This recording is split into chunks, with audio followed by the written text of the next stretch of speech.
Di El Nino tuh suatu fenomena yang 30 tahun sekali. Kalau nggak salah ada 200 lebih titik kebakaran ya. Nah, iya benar. Dan pesawat OMC sedang bertugas tuh.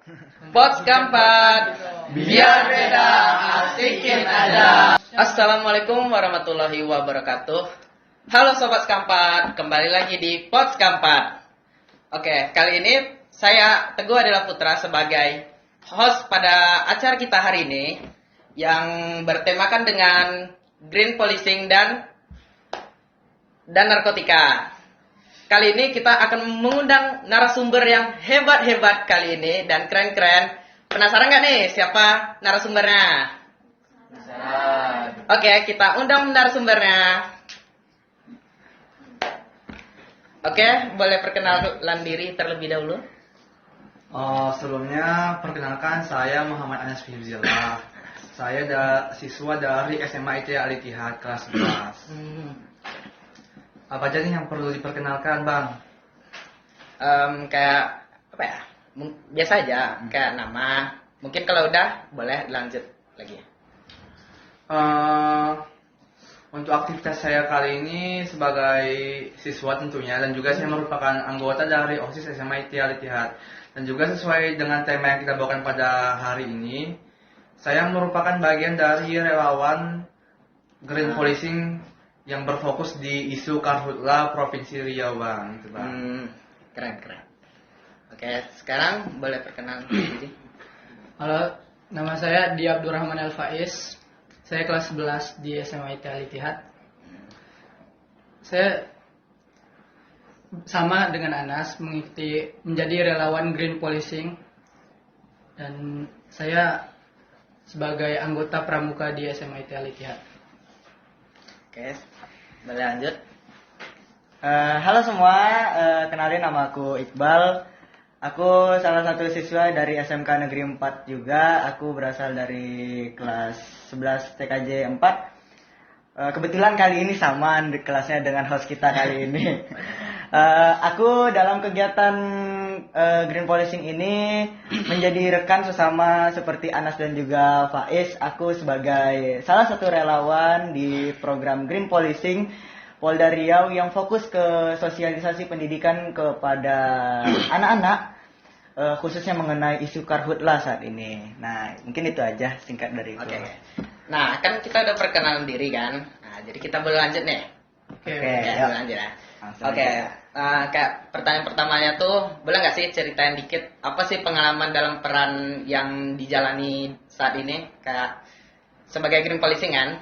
Nah, jadi apa sih pengalaman selama mengajar atau memberikan sosialisasi kepada orang-orang? Untuk pengalaman kami sebagai relawan Green Policing sebenarnya untuk selama ini nggak begitu banyak sih, Bang. Soalnya kami termasuk baru ya.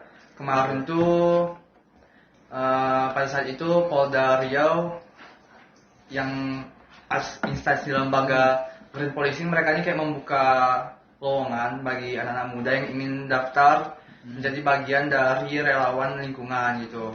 Maka dipilihlah 50 pelajar setidaknya, Bang. Betul, Bang? 50. Iya, 50 nggak cuma dari pelajar tapi dari semua kalangan. Jadi ada dari pemuka agama, ada yang dari mahasiswa, itu semua dikumpulkan menjadi satu Banyak ya? satu kumpulan lah kita sebagai relawan Green Policing. Ya, seperti itu. Jadi kami harus dibuat kayak grupnya. Kami diberi beberapa tugas seperti membuat video kampanye ya, video yang mengangkat isu. Ya, mengangkat isu tentang karhutla lainnya lah, kayak tentang El Nino, tentang iklim gitu-gitulah. Dan kebetulan setelah itu juga kami diberikan tugas nih untuk mengadakan sosialisasi di salah satu SD di Pekanbaru, yaitu SD Negeri 42. Ya, Bang. Benar. Nah, di sana kami bersama polisi, bersama Polda, ya mengadakan sosialisasi lah, kayak Kami mengajar mengedukasi SD, siswa-siswi SD di sana. Ya benar. Oke. Paling kalau dari aku ya, dari sudut pandangku ketika jadi relawan ini, itu jujur awalnya nggak expect. Jujur awalnya nggak expect karena sebelumnya aku nih kan juga awalnya berteman doang lewat online kan, sama Ana sama Faiz kan. Ujung-ujungnya kita ternyata yuk ikut kegiatan yuk, green policing yuk. Karena waktu itu teman-teman buat yang nggak tahu, sekarang ini di Riau itu program green policing ini adalah salah satu program yang cukup terkenal lah ya. Iya. Banyak ya orang mah koar-koar sekarang anak-anak muda dengarnya kayak green policing dari Polda karena ya kita nggak lupa juga dengan ketua umumnya adalah sekalangan kayak kita dari OSIS SMA Negeri 9, dan juga ya tentunya ya green policing ini salah satu program yang keren lah pada saat itu. Dan ya, tiba-tiba aja kan mereka buka lowongan ya relawan. Kita pengen daftar sebagai anak muda yang pengen berdampak di masyarakat juga kan, Bang. Iya benar, kita waktu itu bertiga itu benar-benar ngumpul, tujuannya tuh cuma satu, pengen berkembang bareng. Nah, Pengen berkembang bareng. Jadi kebetulan rupanya ada nih wadah yang bagus, rupanya green policing buka wadah kan. Kenapa nggak daftar? Langsung kami gas bertiga kan. Awalnya memang konsep kita aneh ya, ketika orang lain daftar satu video satu pendaftaran. Nah di situ kami tampil beda dengan 3 orang satu video. Itu mungkin itu ya aku rasa dari pihak Polda juga bakal kesel sih, ini sampai 3 orang bikin satu video kayak jujur agak licin kan. jujur agak licin, tapi entah kenapa mungkin ya karena kita punya nilai keunikan sendiri kan ya. Unik itu, justru itu letak daya jual beda dari orang lain lah gitu. Karena ujung-ujung mungkin kami dinilai beda dari orang lain. Ya beruntungnya kami akhirnya keterima jadi salah satu relawan green policing. Dan ya awalnya kami kira kayak ini ngapain nih jadi relawan nih kan. Wah rupanya ada nih gerakan pertama yaitu sosialisasi. Langsung lah. Karena memang kebetulan Anas orangnya kan suka bersosialisasi. Faiz apalagi orangnya suka bercanda kan. Dan aku kebetulan memang suka dengan hal-hal berbau pendidikan. Jadi ya udah pas banget kan.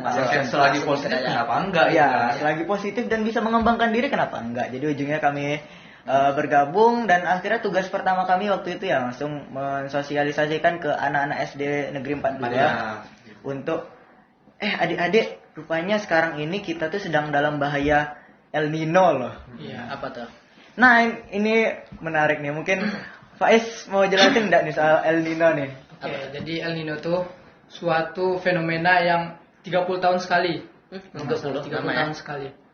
Terakhir tahun berapa, Pak? Tahun 98 ya? Udah di tahun 90-an lah. Iya, tahun ini itu 98. semacam anomali cuaca dan iklim lah. Iya. Nah, kebetulan dia ada pasangannya. La Nina ya? El Nina. El Nina. Oke, El Nina ini di Amerika sana, sedangkan El Nino ini di Indonesia. Nah, kebetulan ini nih suatu fenomena yang apa ya? Berdampak besar pada iklim global lah. Kemarau panjang lah gitu. Kalau nggak salah kemarin tuh dari bulan Juni sampai bulan September ya. November. Kita bakal ini Kekeringan, benar kekeringan. bakal Jadi kekeringan dan cuaca benar-benar nggak bisa ditebak. Ya, jadi potensi untuk kebakaran hutan tuh bisa makin tinggi gitu. Iya. Belum lagi isu-isu dari yang dilaporkan kepada pihak polisi bahwasanya memang sekarang pembakaran hutan itu udah parah separah-parahnya ya. Ya, ini kayak mereka ada pihak-pihak tertentu yang demi keuntungan pribadi mereka rela merusak alam kita kan, yang dapat berdampak ke masyarakat luas gitu. nah, kemarin itu kalau nggak salah ada 200 lebih titik kebakaran ya. Nah, iya benar. Dan pesawat OMC sedang bertugas tuh membuat hujan buatan gitu. Ya. Nah, terakhir tuh kasusnya kemarin yang kebakaran 200 meter tuh yang ibu-ibu bakar sampah ya. Aduh. Nah, itu bisa dicontoh bahwa kejadian besar itu bisa Menimbulkan dari hal kecil. Padahal bakar sampah dong loh. Tiba-tiba nyebar kan. Mungkin karena tanah gambut ya. Iya benar. Jadi dia nyebar pelan-pelan 200 meter. Ngeri sih.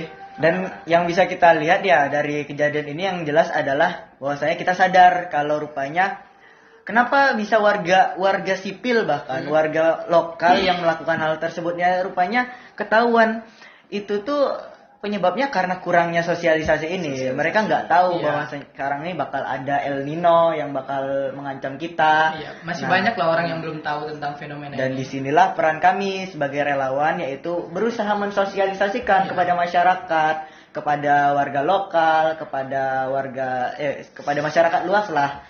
Bahwasanya memang sekarang ancaman iklim dan ancaman perubahan iklim dunia itu sudah sangat parah, apalagi kita yang ada di Asia Tenggara, khususnya di Indonesia begitu. Iya. Oke, kita sudah yang green policing nih kan. Ya. Boleh nggak kita masuk yang baru nih, Kak? Apa tuh kira-kira? Waduh. Kayak, Apa nih? sesuai judul kita, satunya lagi itu ada tentang narkotika nih. Waduh. Ini kan isu yang besar ya. Yang besar. Narkotika cukup besar sih. Untuk pengaruh-pengaruh negatif dari penyalahgunaan narkotika, menurut kalian seberapa penting memiliki lingkungan pertemanan yang baik dalam menjaga prinsip dan masa depan seseorang? Itu sangat penting sih, sangat-sangat penting karena narkotika bisa merusak saraf-saraf kita. Dan itu sangat berdampak lah karena di mana ya? Di Amerika ada kota zombie. Bahkan Kalian tahu kan? Kota zombie itu. Kota zombie itu kota di GTA. enggak gitu. Jadi di situ tuh banyak masyarakat yang sudah terkontaminasi dengan narkoba. Khususnya obatnya tuh obat apa ya? Apa tuh? Stimulan kepada otak lah istilahnya. Ya, obat untuk hewan lah dikasih buat manusia. Jadi ya gitu. Parah lah di sana narkotika tuh. Dan juga sebagai tambahan ini mengenai narkotika, kalau dibilang lingkungan itu berdampak dengan penyebaran narkotika, itu benar-benar berdampak. Apalagi teman-teman buat yang nggak tahu, sekarang itu ada sensus yang dilakukan oleh Badan Narkotika Nasional Kota Pekanbaru yang udah menerbitkan suatu data bahwasanya memang sekarang kita di regional Panam nih, Go. Kita di regional Panam, mungkin jauh dari Faiz dan juga Anas nih. Bahwasanya sekarang di regional Panam ini kita sekarang sudah masuk ke zona oranye. Apa tuh? Zona oranye itu adalah zona yang sudah sangat amat rawan dengan penyebaran narkoba itu. Dan bahkan kasusnya yang parah itu sampai ke anak SMP sudah dibayar untuk melakukan jual beli narkoba sebagai kurir di situ. Makanya di sini nih yang parah itu bagi kita, apalagi kalau soal lingkungan, tentunya kita harus bijak, apalagi buat kita yang di lingkungan regional oranye seperti ini, kita harus lebih bijak lagi nentuin siapa kawan kita harus lebih selektif lagi dengan kawan kita harus carilah pertemanan lingkungan yang baik lah gitu. Seperti contohnya saat inilah nih aku bertemu Faiz, Anas gitu. Ya kalau bisa berorganisasi lah, karena dalam organisasi itu kita akan mendapatkan relasi yang baik-baik lah. Ya. Orang-orang hebat lah, calon-calon masa depan emas gitu. Amin. Kalau Anas ada mau menambahkan? Jujur dari saya pribadi, saya setuju sih dengan apa yang dikatakan Iqbal. Soalnya saya punya prinsip, saya percaya bahwasanya kita ini kelakuannya tergantung dari teman-teman kita gitu, kayak dari siapa yang paling sering kita temui di tiap hari, dan kayak mereka ini yang paling dekat dengan kita akan membentuk pola dari kebiasaan kita itu sendiri. Jika mereka ini orang yang positif, maka tentunya kita akan melakukan hal-hal yang positif juga gitu. Yang ngikutin kawanan. Iya. Benar banget. Nah, mungkin itulah Boleh. Kita lanjut lagi ya. Untuk pertanyaan selanjutnya tuh, kayak mana kalian tuh membuat teknologi itu bisa dimanfaatin untuk meningkatkan kepedulian antara lingkungan dan sosial, kegiatan sosial. Teknologi ya. Pertama kan jujur aja kita udah hidup di zaman dimana mengalami kemajuan teknologi yang sangat pesat ya. Nah, kemajuan teknologi yang sangat pesat ini bisa menjadi pisau bermata dua. Jika dimanfaatkan dengan bijak akan berdampak sangat positif di masyarakat luas. Tapi jika disalahgunakan tentunya akan sangat merusak dampaknya ya. Nah, maka dari itu kita harus pandai untuk memilahnya. untuk bagaimana cara kita memanfaatkan teknologinya, mungkin bisa dimulai dari yang paling dekat dengan anak muda ini adalah media sosial. Media sosial merupakan tempat kita bebas berekspresi di mana penyebaran informasi sangat cepat.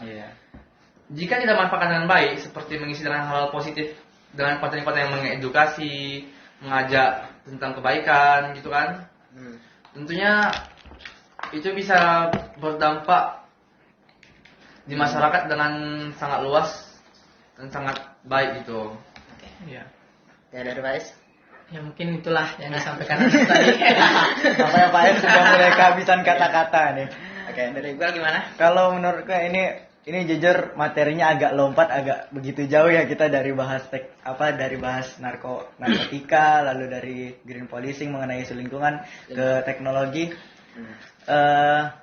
Kalau ngomongin teknologi sekarang ini kita ini seperti yang dibilang Anas tadi, kita sekarang udah di masa di masa yang maju ya, kita sudah di masa modern di mana media sosial itu udah akrab banget buat kita.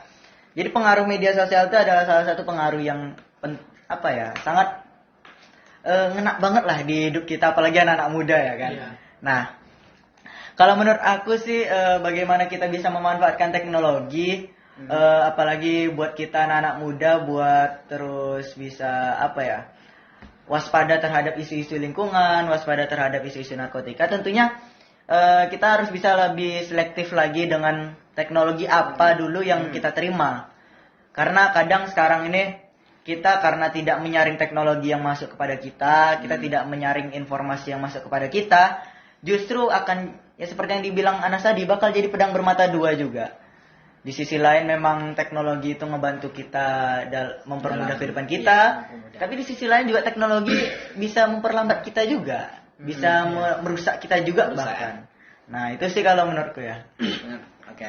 Jadi buat orang tua di luar sana yang mengasih gadget ke anaknya, tolonglah kasih edukasi dulu, setidaknya kasih YouTube yang menjelaskan tentang pendidikan lah. Batasan. Bener. Iya. Karena banyak orang tua zaman sekarang tuh yang ngasihin anaknya gadget supaya nggak nangis gitu kan. Gitu. Kuncinya adalah batasannya. Padahal kita dulu Zaman kita kelamaan main HP dikit udah ya. zaman kita sih masih kecil itu sih belum megang HP sih. Belum. Pak Is yang bener tuh. Masih belajar. Pak Is yang bener tuh. Iya, benar. Pak Is masa kecilnya bukannya di pondok ya? Iya. Ayo coba kita lanjut ke. Oke lanjut. Oke, kita lanjut ke pembahasan selanjutnya nih ya, tentang dari disiplin tadi seperti self development. Jadi menurut kalian tuh apa sih arti self development bagi seorang pelajar atau mahasiswa? Self development ya. Self development itu pengembangan diri kan. Iya. Benar. Jadi kurang lebih menurut saya pribadi adalah bagaimana cara kita sebagai pelajar, sebagai anak muda mengembangkan diri kita ke hal-hal yang baik lah gitu, kayak kita melakukan hal-hal yang nantinya dapat berguna di masa depan kita kelak itu, hal yang positif. Misalnya belajar tentang bagaimana skill public speaking, editing dan lain-lain. Kalau dari pengalaman saya pribadi, saya juga udah mengikuti banyak kelas di luar sana selain di sekolah. Dan juga saya udah studi exchange ya ke Saudi. Gimana tuh, cerita dong sedikit. Ya, jadi menurut saya saya ke Arab cerita dong Saudi sedikit. menurut saya itu juga bagian dari self development itu, bahwa kita ini sebagai anak muda jangan hanya belajar terfokus di sekolah saja, tapi juga ke lingkungan luar gitu. Benar, itu benar banget. Gitu. Ya. Jadi pada akhirnya itulah makna dari self development ya. Iya. Tapi kalau menurut aku ya self development itu sederhananya guys, itu improve. Karena gini, buat kita apalagi yang anak muda, pelajar maupun mahasiswa ya.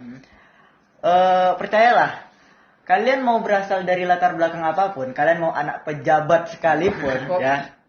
Kalau memang kalian nggak bisa improve diri kalian, ya kalian sedang tidak melakukan self development itu sendiri. Ujung-ujungnya jadi apa? Kalian tuh cuma jadi Membuang-buang kesempatan. Buang-buang kesempatan, kalian cuma jadi sosok anak-anak, ya literally cuma anak-anak.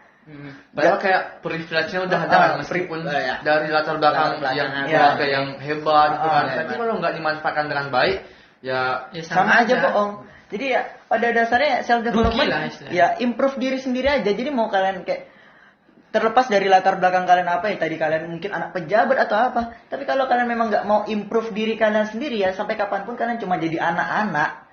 Jadi sebenarnya self development ini bisa dilakukan oleh siapa aja sih, Iya, dari benar. semua kalangan kali ya, asalkan niatnya kuat pasti ketemu jalannya itu kan. Bahkan ya kalau memang kalian memang mungkin merasa kalian nggak punya privilege apapun, kalian mungkin nggak ngerasa diri kalian kurang, ya coba aja rubah dulu, coba aja ubah dulu pola pikirnya. Mungkin bisa ngelakuin dengan hal yang mudah gitu, kayak contoh aku gini kan, mulai berteman dengan Faiz, ketemu Anas, ujungnya ketemu orang-orang yang produktif seperti ini. Itu kan adalah salah satu bentuk dari self development yang kulakukan. Nah, jadi ya kalau menurutku self development itu pengembangan diri, bagaimana kalian bisa improve mungkin dari pertemanan kalian, skill kalian, pendidikan kalian atau apapun itu. Juga meningkatkan kualitas pergaulan kita kan. Nah, itu penting banget tuh buat kualitas pergaulan ya. Apalagi zaman sekarang. Pentingnya kita mencari teman-teman yang dapat mungkin asal tadinya harus mencari teman-teman yang bisa berguna untuk masa depan kita sendiri kan. Jujur aja kan. Jujur aja nih guys. Mungkin kesannya agak tajam ya, milih-milih kawan ya. Tapi memang pada dasarnya gitu. Kalau memang mau milih kawan, pilih yang memang berguna. Ya. Yang yang sama-sama produktif, sama-sama produktif, sama-sama punya semangat, yang bisa mengajak kita untuk saling maju ke depan gitu. Iya. Kalau dari Faiz, Ya mungkin itulah ya. Faiz kehabisan kata-kata lagi. Oke, lanjut deh kalau gitu. Untuk ini seperti kita udah di penghujung nih. Oke. Nah, jadi mungkin ada nggak sih pesan buat anak-anak generasi muda dengan kalian sebagai pelopor dari green policing atau narkotika nih? Wah, kalau dibilang pelopor kurang tepat sih, kami segan juga kalau dibilang pelopor ya. Pelopor sih sebenarnya pelopornya bukan kita ya, Bang. Tapi kan Kita sebagai membantu menyebarkan. Nah, ada nggak pesannya? mungkin dari Faiz dulu nih, karena Faiz tadi ya nggak dapat Sebenarnya Faiz itu berpikir banyak sih ya. Faiz ini udah berpikir banyak hal nih guys. Oke. Jadi mungkin pesan dari aku mungkin ya jagalah circle kalian ya. Dan jagalah lingkungan kalian, dan kalau bisa seperti tema kita green policing kan. Itu tuh karhutlah ya. Menjaga kebakaran hutan dan lahan. Kalau bisa kita bisalah mengedukasi masyarakat kita, setidaknya teman-teman kita lah gitu. Agar kita bisa mencegah kebakaran hutan dan lahan gitu. Oke. Dari Iqbal gimana? Kalau dari aku guys, pesan dariku, jangan pernah minder ya. Jangan pernah minder, apapun yang kalian lakukan, apapun kalian saat ini, jangan pernah minder.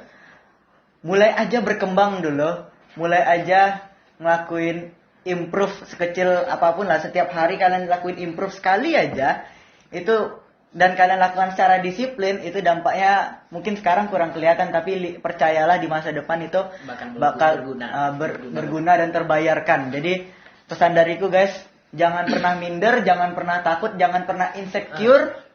Yang penting improve aja dulu, bergerak aja dulu.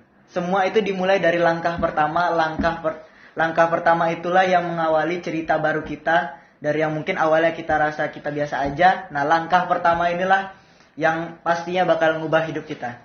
Nah, mungkin itu aja dari aku. Oke, kita lanjut. Dari Anas gimana? Sebenarnya kalau dari saya pribadi nggak begitu banyak sih, kurang lebih sama kayak Iqbal sama Faiz. Jaga pergaulan, soalnya kan orang-orang yang kita temui saat ini tentunya akan membawa dampaknya di masa depan nanti. Dapat kita tekankan bahwasanya ya cari ya teman-teman yang baik-baik itu, yang bisa saling membawa kita untuk maju itu kan. Dan juga jangan takut untuk mencoba deh, soalnya lebih baik menyesal karena gagal daripada kita menyesal daripada tidak mencoba sama sekali gitu. Itu betul dah. Udah? Nah, mungkin itu aja sih dari kami ya. Sebelum kita tutup podcast hari ini, podcast kami ada tagline nih. Mana tuh? Pas dibilang Pots Kampat, dilanjut. Keempat. Biar beda Adit, pas dibilang ini hostnya gimana nih? Pas dibilang pas keempat, kita bilang biar beda, asikin aja di aja. Udah bisa?